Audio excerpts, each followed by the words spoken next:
Good evening. This is Gay Spirit, a program of information and entertainment for the lesbian and gay community of the greater Hartford area.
At the start of the Christmas holiday season, with Thanksgiving Thursday behind us and Black Friday after that, Shop Till You Drop has become a broadcast tradition on this radio program. You heard the Connecticut Gay Men's Chorus under the direction of Robert Reed.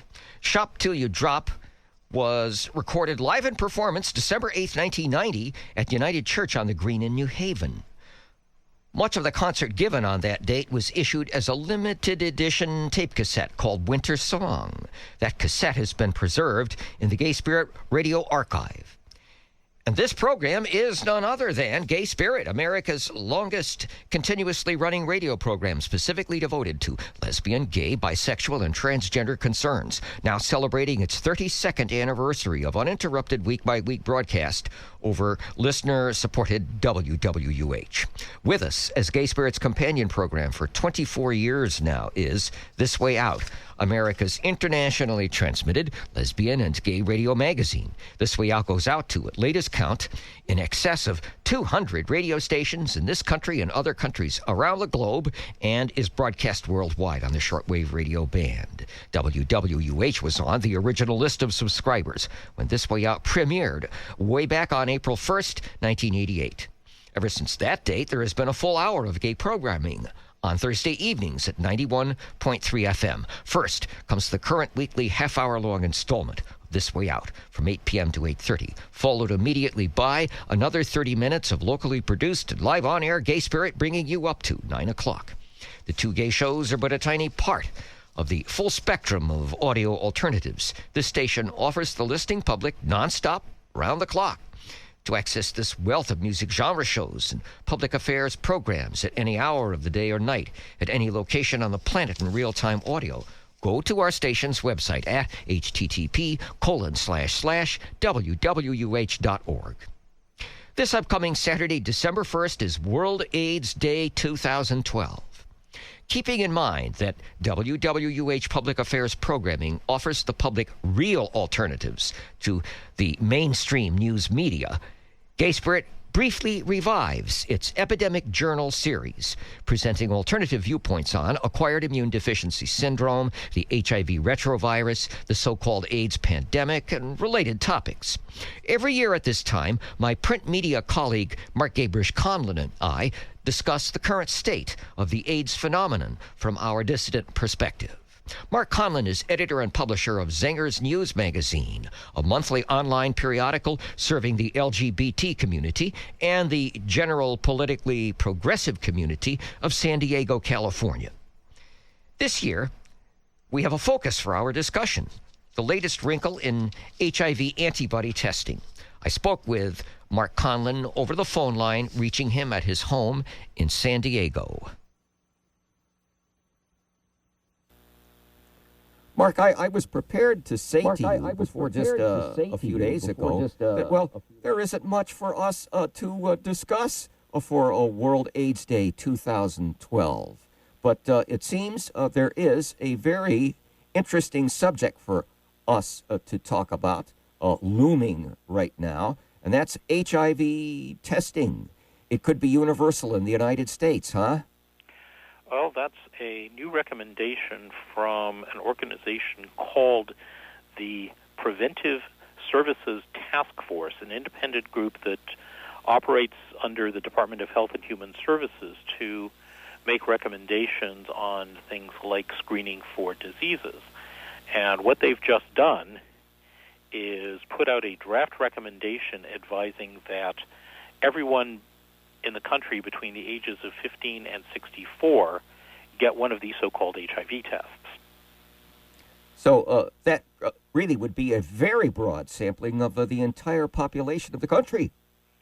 That's correct. In 2005, the last time these people issued recommendations, it was only for adolescents and adults at increased risk, what they call increased risk for HIV infection, including men who have sex with men, injection drug users, people who trade sex for drugs, and those who have multiple sex partners.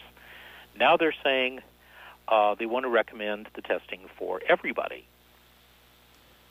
Now, I'm thinking back to a conversation we had, not so many months ago, when you told me about the work of Dr. Susan Little from the medical school at University of California, San Diego, and her Lead the Way community testing program. Refresh our listeners' memory about Dr. Susan Little and Lead the Way. Lead the Way was a program she got federal funding for about a year and a half ago to open a testing center at Park Boulevard and University Avenue, right on the dividing line between Hillcrest and North Park, which are the two neighborhoods of San Diego with the highest proportion of gay people in their populations. And she said that she wanted to do testing outreach in the 92103 and 92104 zip codes, Hillcrest and North Park, respectively. And part of the outreach was going to be sending mobile vans out to knock on people's doors and offer them an HIV test then and there. One of the stated goals of this program was to find out the reasons people do or don't take the test voluntarily.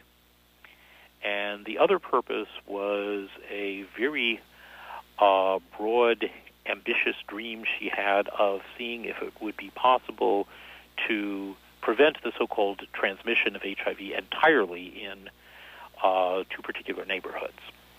And, wouldn't you know, those target neighborhoods were the gay ghettos, so to speak, of San Diego. Once again, they're out to get us. Well, I happened to be able to ask Dr. Little that very question. She said, well, you don't want to target the areas with the least prevalence of HIV seropositivity. You want to target the areas with the most so that when you add up all the numbers, you can tell whether you've been having an effect or not. And this whole question of prevalence and the fact that AIDS, so-called HIV infection, whatever we're talking about, has remained so resolutely in a certain set of well-defined risk populations is the biggest argument against the Preventive Services Task Force recommendation to test everybody. AIDS science in general is highly questionable. This we have talked about again and again in our World AIDS Day conversations. But also the background of this researcher, Dr. Susan Little, was also highly suspect, especially when she had been caught in breaches of testing confidentiality. Right, that a previous study that she was involved with was revealed by a local paper, the San Diego Reader, for having broken the confidentiality of 100% of the testing subjects.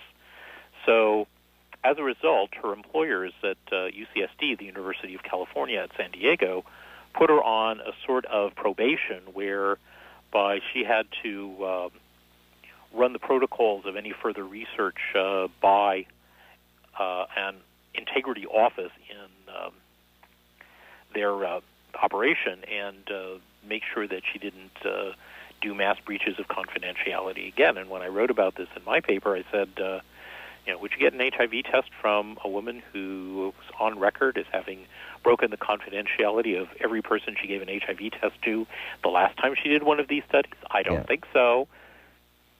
Well, and this leads us back to the subject of HIV testing in the first place. And I've said this many times before, is that if you test positive for antibodies to